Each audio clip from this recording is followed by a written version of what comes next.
الجبرے کا ایک قاعدہ ہے کہ نفی جب نفی سے ضرب کھائے تو حاصل ضرب جو ہے وہ جمع آتا ہے.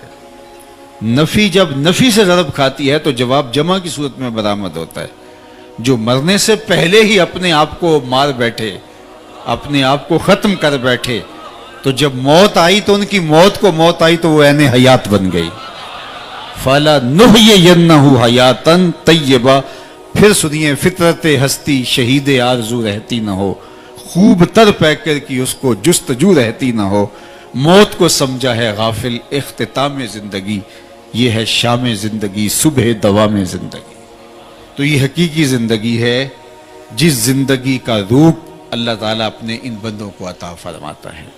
تو یہ حیات نور ہے جو اللہ ان کو نصیب فرماتا ہے. اس لیے یہ ذہنوں میں خوشبو بن کے زندہ رہتے ہیں، خیالوں میں یاد بن کے زندہ رہتے ہیں، دلوں میں دھڑکن بن کے زندہ رہتے ہیں. ان کے نقوش کبھی بھی مدھم نہیں ہوتے. دنیا کے اوپر بادشاہوں کے نام مٹ جاتے، ان کے تذکرے نہیں مٹتے. میں آپ سے پوچھتا ہوں، جس زمانے میں میرے حضور تشریف لائے تھے اس زمانے کے خاقان کا نام کیا تھا؟ عالی مرتبت علماء کرام اور تاریخ کے طالب علم اس کے علاوہ شاید کوئی بھی جواب نہ دے سکے. اچھا میں پوچھتا ہوں، جس زمانے میں میرے حضور تشریف لائے تھے اس دور کے کیسر کا نام کیا تھا؟ اس دور کی سپر طاقت کا پاورفل حکمران. لیکن آج اس کا نام بیان کرنے سے بہت سارے لوگ قاصر ہوں گے. چلو میں نے پوچھا کہ اس دور کے کسرا کا نام کیا تھا، تو انگلیوں پہ گنے جا سکتے ہیں جو اس زمانے کے کسرا کا نام جانتے ہیں.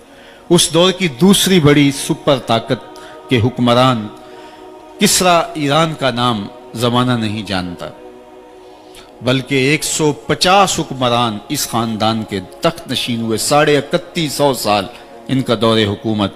لیکن شاید اس بھری مجلس کے اندر چند ایک لوگوں کے سوا کوئی بھی نام نہ بتا سکے. لیکن اگر میں اس مجلس میں ڈھونڈ کے سب سے کم عمر کے بچے سے پوچھوں کہ میرے حضور کے مؤذن کا نام کیا تھا، تو وہ سر اٹھا کے بلال حبشی کا نام لے گا یا نہیں لے گا؟ یار اس دور کی سپر طاقت کے حکمران کا نام تو زمانے کو یاد نہیں ہے. اس دور کی دوسری سپر طاقت کے حکمران کا نام تو زمانے کو یاد نہیں ہے. اس دور میں سرزمین ہند کا حکمران کون ہوتا تھا ہمیں یہ بھی یاد نہیں ہے. لیکن بلال حبشی کالے رنگ کا، ہونٹ موٹے، لیکن جو ہے وہ روحوں پہ نام نقش ہے. تو اقبال تڑپ کے بولتا ہے، اقبال یہ کس کے عشق کا فیض عام ہے؟ رومی فنا ہوا حبشی کو دوام ہے. رومی فنا ہوا حبشی کو دوام ہے. سلطنت روم کا شہنشاہ وہ فنا ہو گیا، زمانے میں اس کا نام بھی نہیں آتا. لیکن بلال حبشی کا نام آج بھی دھرتی کے اوپر بھی زندہ ہے، عرشوں پہ بھی زندہ ہے. تو یہ ہے حیات طیبہ کا روپ. اس لیے ہمیں اس زندگی کو اس طرح گزارنا ہے جس طرح ہمارے رب نے گزارنے کا حکم دیا. اگر اس طرح اس زندگی کو گزاریں گے تو پھر ہم مرنے کے بعد بھی زندہ ہوں گے، ورنہ ہم دنیا کے اوپر رہ کے بھی مردہ قرار پائیں گے.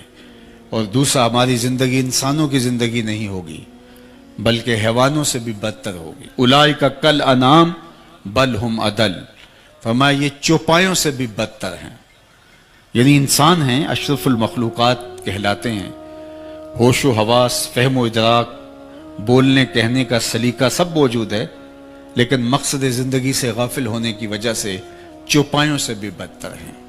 اللہ اکبر.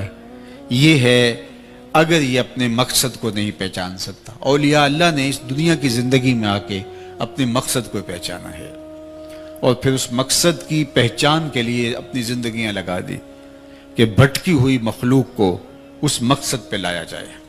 اور اس کے لیے انہوں نے جد و جہد کی، شعوری کوشش کی، محنت کی، اپنے آپ کو بھی نمونہ بنایا اور اپنی تعلیمات کو ان کے لیے پھیلا دیا. اور آپ دیکھیں کہ اولیاء نے پھر جہاں گئے وہاں شعور کا نور بانٹا، وہاں اجالے بانٹے، وہاں روشنیاں بانٹی. اور اولیاء کا فیضان نسلوں تک پھر منتقل ہوتا ہے. میں اور آپ اگر اپنے نسب نامے دیکھیں تو 5ویں پشت میں نہیں تو 7ویں پشت میں، 7ویں پشت میں نہیں تو 8ویں پشت میں، یا بچن لال